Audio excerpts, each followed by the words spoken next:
time to meet two of your very favorite characters, Ralph and Alice Kramden, played by Jackie Gleason and Audrey Meadows, and better known as the Honeymooners. You know, it was once said that a man could be happy with a woman if he didn't love her. But Ralph loves Alice, and consequently he's willing to accept all the trials and tribulations of marriage. So now let's look in on the apartment of the Honeymooners and see what's in store for Ralph this evening. Shall we go?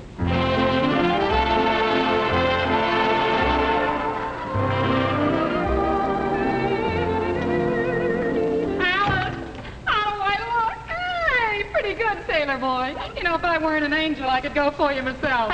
Excuse me. Oh, Alice, it sure was sweet of Ralph to invite Ed and I to this Halloween party.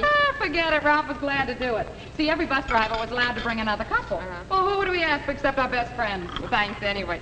Ralph ready yet? No, he just finished his dinner. He's in the bedroom now trying on the costume I made him. Gee, I sure hope he likes it. What is it that he's wearing? Oh, well, you see. Hey, Ralph, come on out and let Trixie get a load of the costume I made you. I'm coming. I'm coming. Trixie, you'll never know what a terrible time I had trying to think of something but...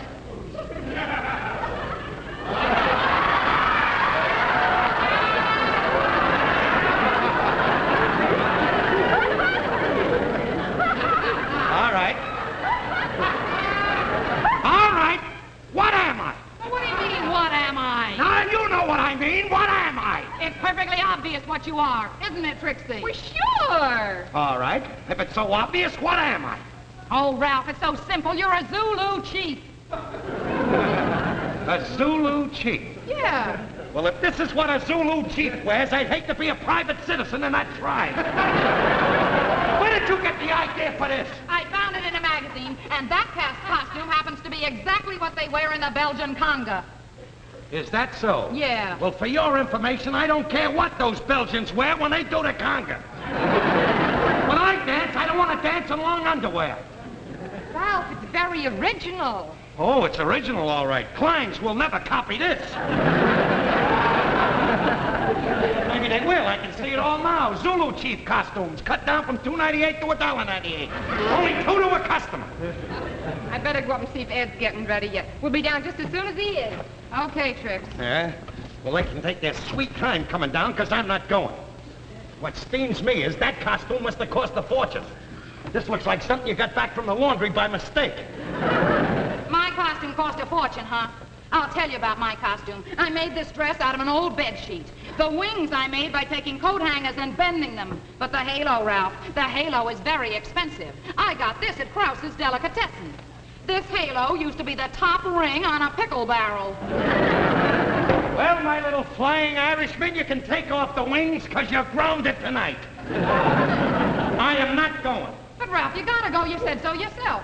You told me all the big executives from the bus company are gonna be there. And what about what you said about making better contacts and maybe getting a better job? All right, I'll go. I'll go, but I'm not wearing this. I'll make my own costume. Hey, what did you do with that stuff we took out of the closet? Nah, it's in a box under the bed. I'll make something out of that. What do you say, Olive?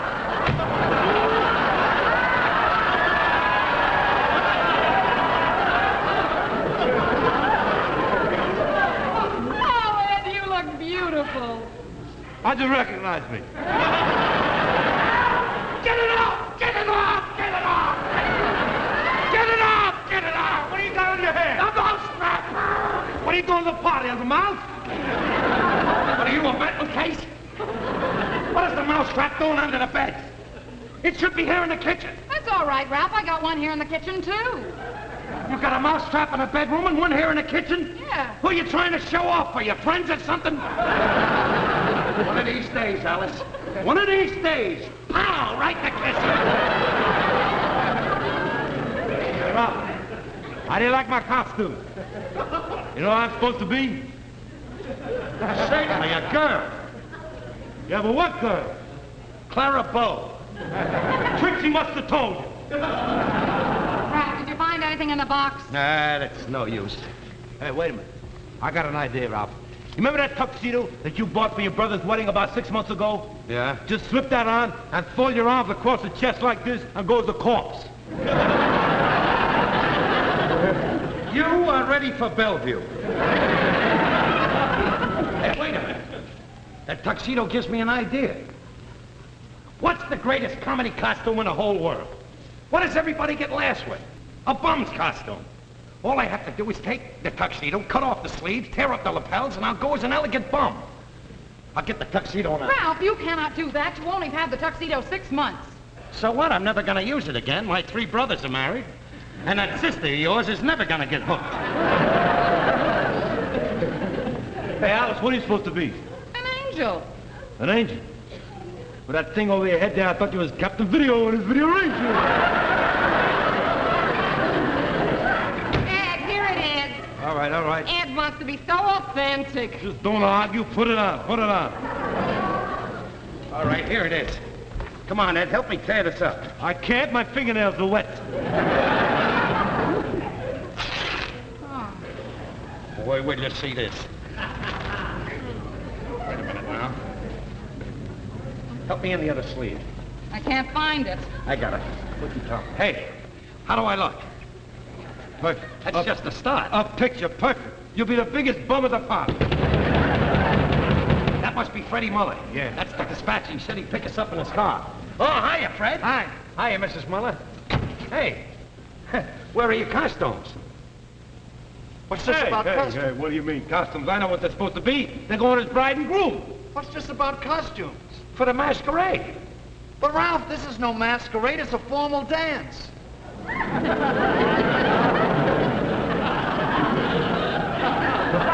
thought it was a Halloween party. All Halloween parties are masquerades. But this party isn't for Halloween. It's the boss's birthday. I guess you're not going, huh?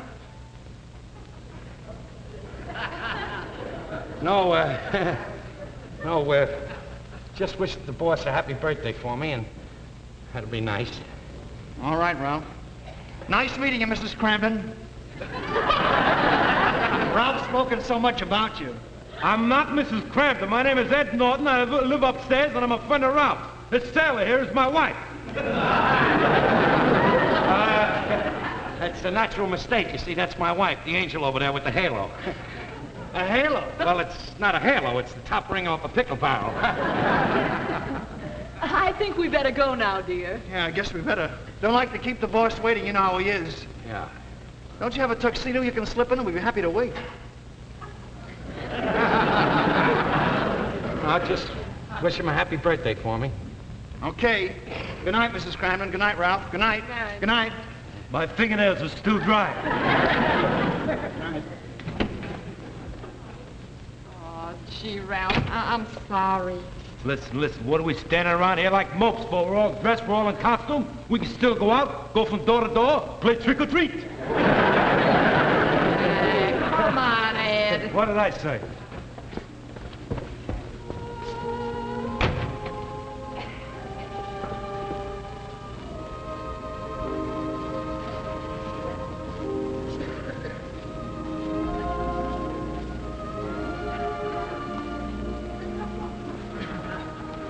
Well,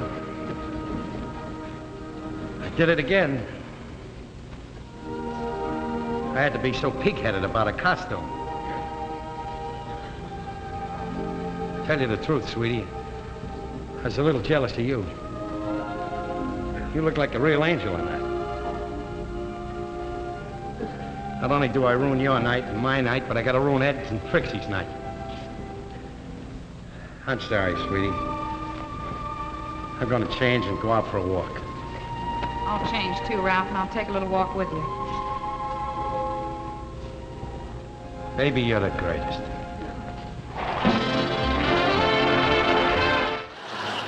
Welcome to radio's Horror Theater. Professor Frocklick was working late in his study when suddenly the door opened. Looking up, the professor saw a hideous monster. He let out a scream of horror. Before Professor Frocklick could move, the monster grabbed him by the throat. A terrible struggle ensued. The professor's pleas for help were to no avail. Then he managed to break free of the hideous monster's grip long enough to open his desk drawer, where he removed his revolver and fired 6 shots into the beast. But the professor's bullets seemed to have no effect on the indestructible monstrosity, as it carried the helpless scientist off to that strange place that only monsters know. And so the door closes on another episode of Horror Theater. Nice work, Harry.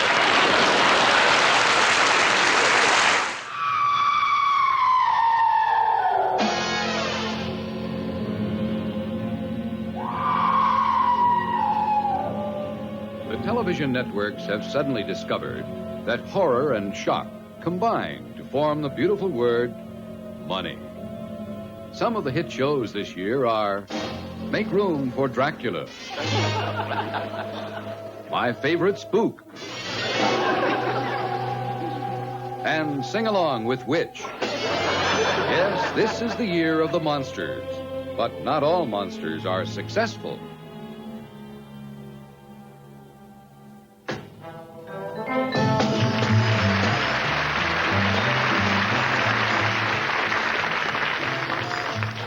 This is the home of Claude and Cynthia Batt. This is Cynthia, an average American house witch who is awaiting the arrival of her husband, Claude, the only monster in television who isn't working.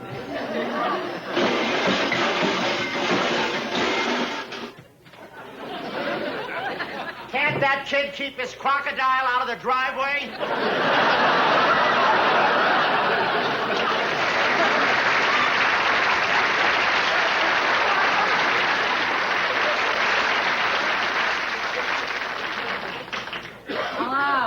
Oh, hello, baby. Who's for dinner? The butcher. They were all out of meat. Same thing, huh? Well, did you have any luck today? Did you get a job? I was so disgusted I tried to kill myself. I took poison. What happened? Nothing. It was delicious. Let's face it, you're a failure. Everybody and his monster brother is working in TV, and who do I marry? An unemployed bat. Well, it's not my fault. Talent means nothing today. All they want is an ugly face that can sell the product.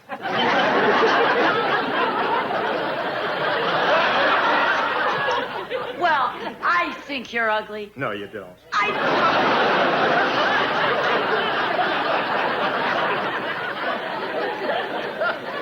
I think you're gruesome.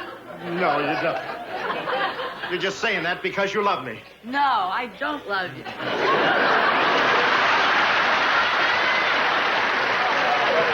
I never should have married you. I should have married Milton.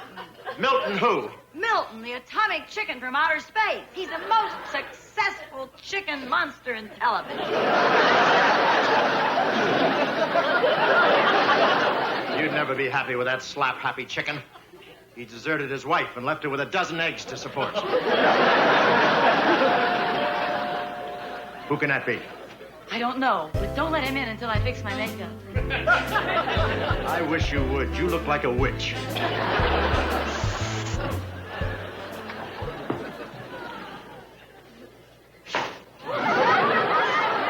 I begged her to give up smoking. Come in, the trap door's always open.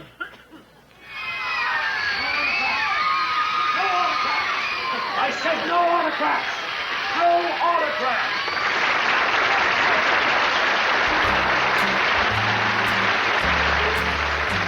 You like it?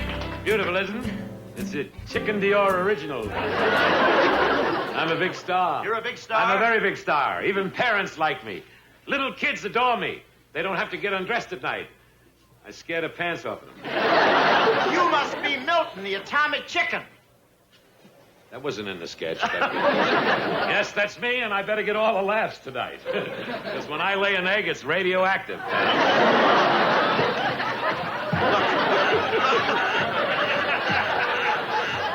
Look, would you mind wiping your feet outside? We just changed the mud this morning. This is a nice little place you have here. Are you renting or haunting? Beautiful. Looks like early Halloween. Who's your decorator? Bat Masterson? You know, Oh. Good service, I'd say. Very good service.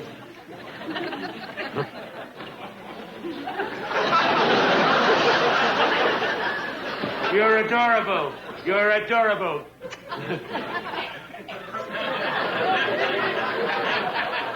Hey, I know you. I know you, little tarantula. But I haven't seen you on television lately. Have no job, have no series, eh? Who is your agent? Same as mine, MCA. MCA? Monster Corporation of America. You have him fly away, too, eh? Monster Corporation. I'm walking this way, pal. Thank you very much. Monster Corporation of America, huh? MCA, too. Let me tell you something, pal. They're no good. They're no good, baby. They're taking 10% of your blood. Now, why don't you face reality? The day of the stand-up monster is over, and you just can't come out and say, "And good evening, ladies and germs. A funny thing happened to me at the witch burning." You're doing all right now. You're a big chicken. Yeah. But wait till Lent. You won't be able to give yourself away. What are you talking about? I'm a big star. I've got a 52 rating. 52? All human? I don't know. Some of them fly away before we can count them. Anything I hate, it's a chicken come lately.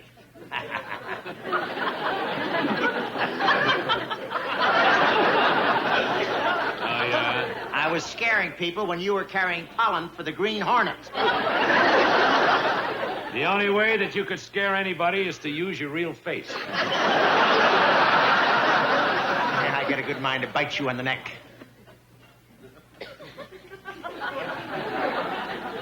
You try it, and I'll molt all over you. Don't you touch me. I wouldn't touch you even if you were in season.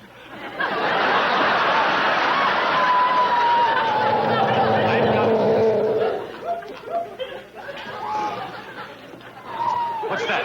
My mother-in-law. Beautiful. She looks like a dealer I know in Las Vegas. Away! Down! Down! Get away!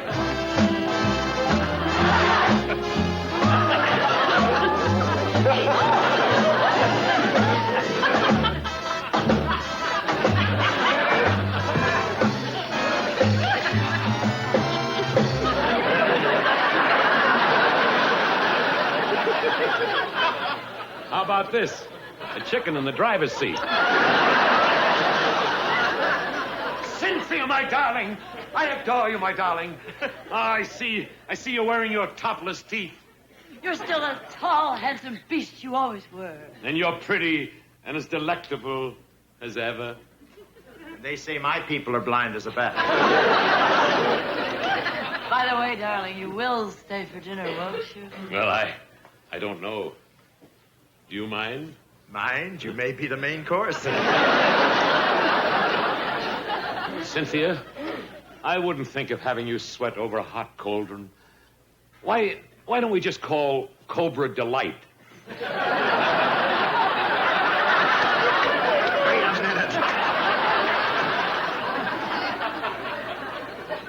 You think I don't know what's been going on behind my wings, huh? You've got eyes for this old hag, haven't you? How can you say that? She ain't all dressed up like this for me. I confess I can't help it. She's irresistible. The minute I heard her cute little giggle, I flipped.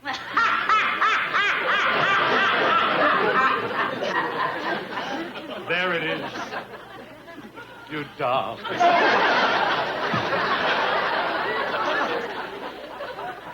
I can hardly wait to see how she looks when she gets up in the morning.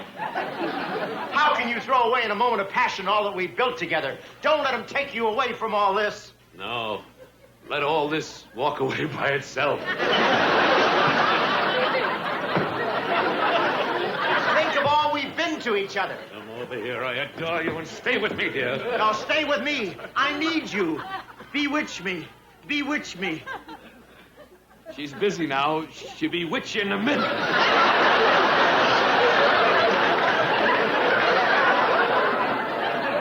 She's mine! No, she belongs to me. No, she belongs to me. She belongs to me. She belongs to me. Wait! You're fussing my hair. Honey, If you leave with him, there's nothing left for me but the home for senior vampires. Del Webb's Bat City. Darling, forget about him. You gave him the best of your 200 years of your life. Grab a wing, baby, and off to Birdland we'll go. No, don't leave me. You don't know what it's like day after day hanging around here by my feet. Cynthia! Let go of her! Leave her alone. Come with me! Cynthia, come here. I said come with me, Cynthia! Cynthia! What a dilemma! I wonder what Tennessee Williams would do. What does he care? You're not his sister. Grab your broom! Yeah, we'll honeymoon family plan. I don't know. Let's get on here. I'll sit up here in first class. Coffee, tea, or hemlock? What? Hemlock. You can have all you want. Hemlock? Hemlock. Ran third. I'll have to sit back here, because this is what steers, right here. The only way to fly.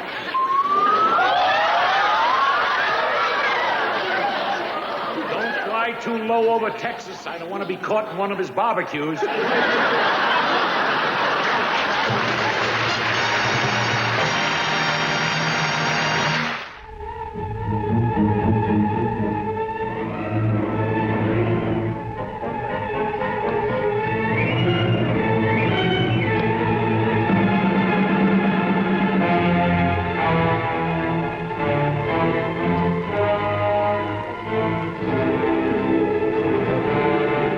Boys and girls, in just a moment, we will bring you another wonderful adventure story told by your delightful friend, Uncle Gruesome.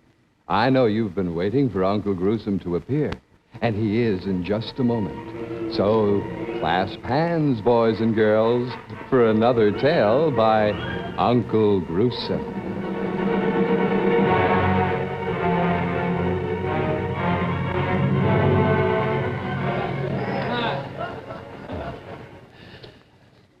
Hello, kiddies. This is your Uncle Gruesome with his little session of storytelling. Don't you just love Grimm's fairy tales? Uncle Gruesome thinks they're very charming. Stories like Sleeping Beauty and how she was poisoned by the Queen. Isn't that delightful? Little Red Riding Hood and how her grandmother was gobbled up au gratin. Excuse me while I replace a fang. There, that's much better, isn't it? And the other. Oh, there. Now, Little Red Riding Hood's grandmother was gobbled up by this wolf who had a dining club card. And I'm sure most of you will remember the hot little chapter in Hansel and Gretel where they were shoved into the oil burner by the old witch. I just love children's fairy tales, don't you? Of course. Now, today I'm going to tell all you delicious little children the story of Snow White.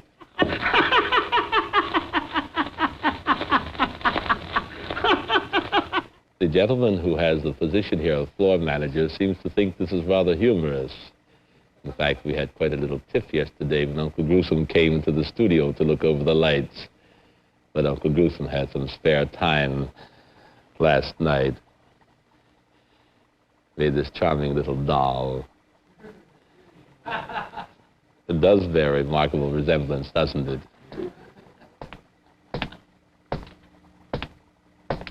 There he goes, walking up and down again while Uncle Gruesome is talking.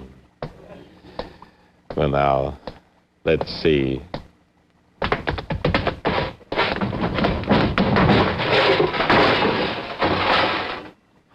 There now, that didn't take long, did it?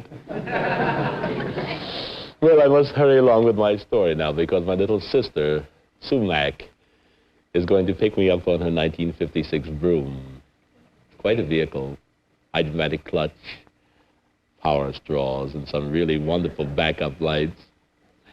And if I don't take the ride today, I'll never get a chance because little Sumac belongs to a broom pool.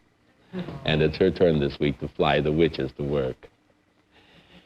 We have quite a happy little home, Sumac and I, nothing ostentatious, rather simple little split-level mausoleum and a picture window crypt. There's a subway practically at the door to the nearest cemetery, so you can see how convenient it is. Tonight we're having some friends in for canasta.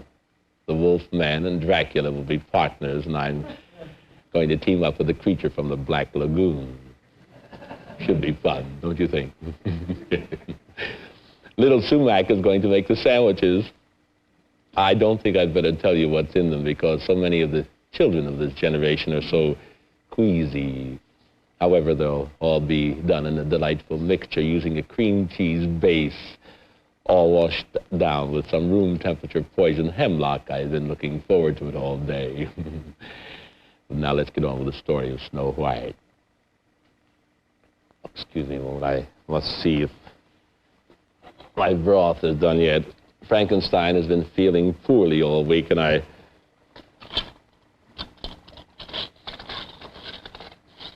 oh, that looks so good, doesn't it? I did promise to drop in and bring him a little something. Hasn't been to cook yet. Well, one day, the Wicked Queen was sitting in her dressing room, casually sticking some pins into a little wax effigy she'd made of a former friend. Just killing time when she happened to look at her old album of her former college days. The Queen had been quite a soccer player at dear old Mausoleum University, being particularly adapted to the game with her webbed feet. As she had been voted the most hideous girl of her class, she'd always been a little self-conscious about this and had had several beauticians beheaded until she found one who transformed her into a thing of loveliness. She looked up into the mirror on the wall, which was a lovely thing with half the silvering gone, and the frame made of black ebony cut from a plank of a Chinese pirate ship.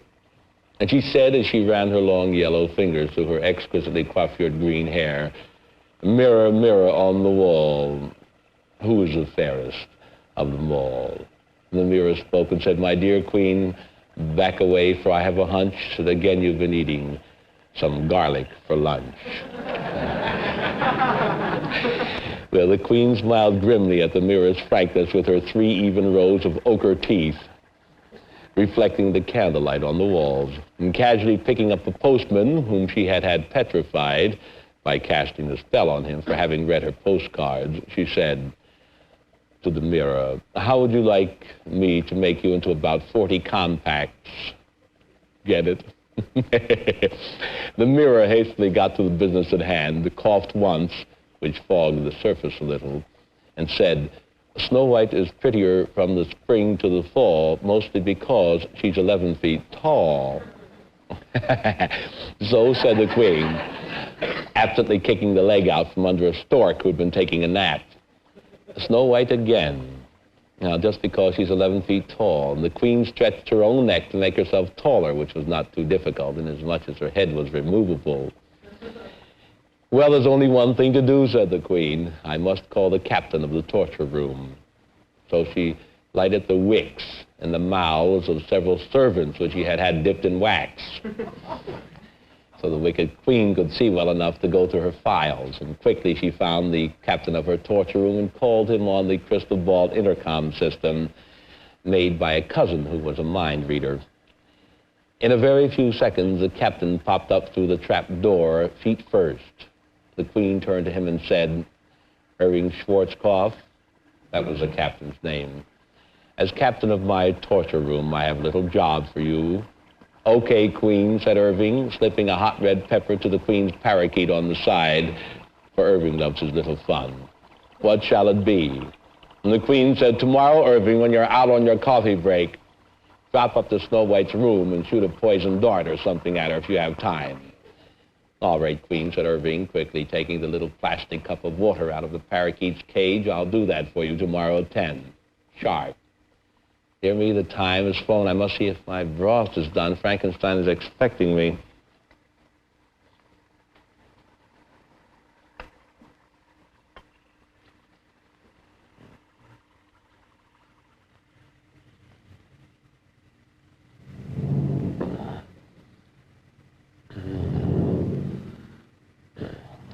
why. It's simply delicious.